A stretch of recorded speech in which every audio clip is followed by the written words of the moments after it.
After 77 boxes in this Lincoln Penny Hunt and Fill series, we have 183 out of the 234 slots filled. I'm hoping that boxes 78 and 79 in episode 46 help us make even some more progress towards reaching our goal of completing the book.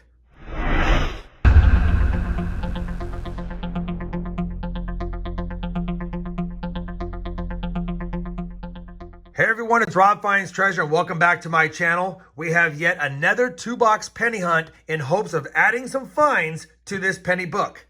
That being said, we are on episode 46, so if you find yourself new to the channel or new to the series, please consider checking out the entire playlist from box 1, linked both down below in the video description as well as pinned up here for your convenience. Now, I had to pop the top of this penny box to make sure that it was circulated cents. As you guys know, we're struggling finding circulated cents lately. And then, of course, this box, I can see by the holes in the bottom that they're circulated. So we definitely have a 100 roll hunt. Now, I'm not going to show the book at the beginning of this video. You know where we stand. We're stuck at 183. We haven't been finding any more cents lately. And the 30s years have been difficult for me. We have 100 rolls here. Hopefully we get a good amount of wheat cents. That would be nice. Also, I'm going to be looking for any of the varieties listed on my mat. But more importantly, I'm just hoping to get some finds for the album. And if not, some really nice red-shaped cents to upgrade some of the cents in the book. I'm going to slide this over. We're going to get right into the hunt. We have 100 rolls to do so with. And hopefully we get an early start with an early find or two. I'll bring you guys back in as soon as we have our first find. Well, we are already on roll 20, so we've almost hunted 1,000 cents. And finally, we have a wheatie. This is going to be a 1944, I believe, Denver.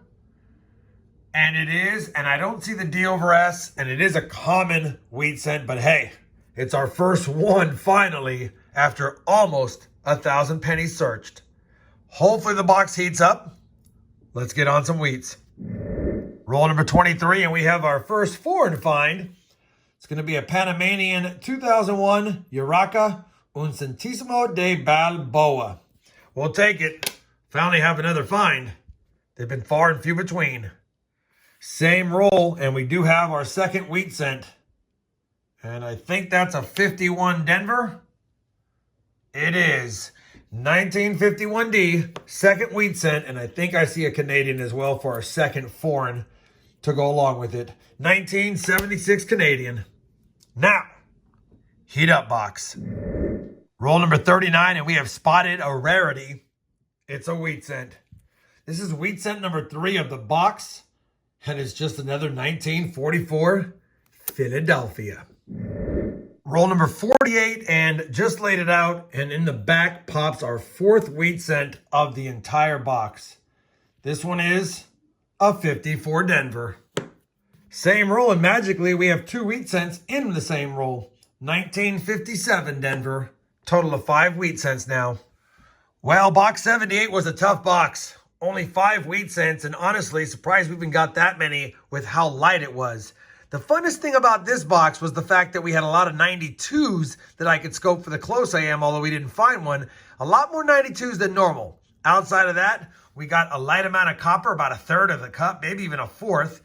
Couple of foreigns. We did get 559s, 169S, no DDO, and really nothing usable as far as wheat cents, just 5 ugly ones and a couple of 44s. That's it.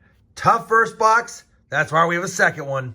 Let me clear away the discards, slide that box over. We'll do a live opening and pray we get more finds than that in box 2 of the hunt.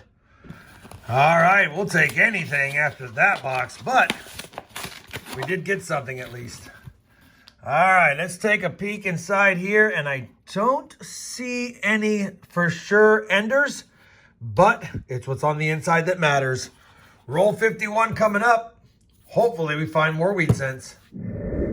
Roll number 53 of the hunt, and we will have wheat cent number 6. Looks a little slick. It's still a 1949 Denver, so it's nice seeing one in the 40s, but we only have 6 on the board through 53 rolls. Roll number 61 is going to give us wheat cent number lucky 7. 1955 Denver in decent shape. Not one we needed, but one we'll take. Roll 66. Wheat cent number 8, a 1953 Denver. Roll 68, and we have our third foreign, and it's an oldie. Take a look at this. King George VI Canadian cent. What year is this one going to be? 1951. We'll take that. We don't get a lot of King Georges anymore, and it's nice to see. It is our third foreign as mentioned. Hopefully there's more wheat cents too. Roll number 72, and the second coin in is going to be a really nice wheat cent. We don't see them this nice too often. Yeah, it's got a little bit of environmental issue on it, but a 1958 Denver in red shape, I will take it. Wheat cent number 9 is a dandy. Same roll, and we're going to have wheat cent number 10. So we finally made double digits after 72 rolls. And that's a 1952 Denver. Roll 75, wheat cent number 11. A 53 Denver again. Roll number 78, we have a dozen Wheaties. The dozenth wheat cent is another 1953 Denver. Roll number 87, lucky number 13 for wheat cent finds. But it's going to be a 1945 Philadelphia. Well, that's going to do it for this 2-box hunt. And even though we had 13 wheat cents, 5 in the first box, 8 in the second, nothing was older than 1944. The 30s continue to elude me. I think the only cent that we're going to be able to use is this 58D in really nice shape. Although it has a little bit of environmental issues, it's still a really nice cent. That'll probably be an upgrade. Maybe I'll have to double check. We did get that Panamanian coin, that old King George VI, a couple of other Canadians for a total of 4 foreigns. We got 8 59s, one decent, but not what I would consider red enough to sleeve up or put into a roll. And then 169S, not the DDO. As far as copper, we didn't quite fill the copper cup with 2 boxes, and we knew we were in trouble after box 1 having so few coppers. Box 2 was better, probably half a cup worth in box 2, but really only put us about 3/4 of the way, maybe 80% of the way up the copper cup. Still copper for the collection though.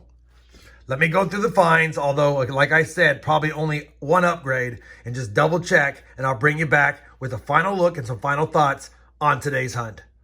Well, we've combed through the finds, and as expected, I was able to upgrade that 58D. Again, it's not perfect, but when you compare it to the one I took out, it is better. The one I took out is more red-brown, and even though it's still a nice scent, that one shows better to me in the album. So we upgraded that. No additions, and now after 79 boxes, we're stuck at 183 out of 234 pennies slotted for the book. Hopefully, despite the lack of finds, you guys are still enjoying my penny hunt and fill series. If you are, I'd appreciate that thumbs up. And as always, everyone, happy hunting, and thanks for watching.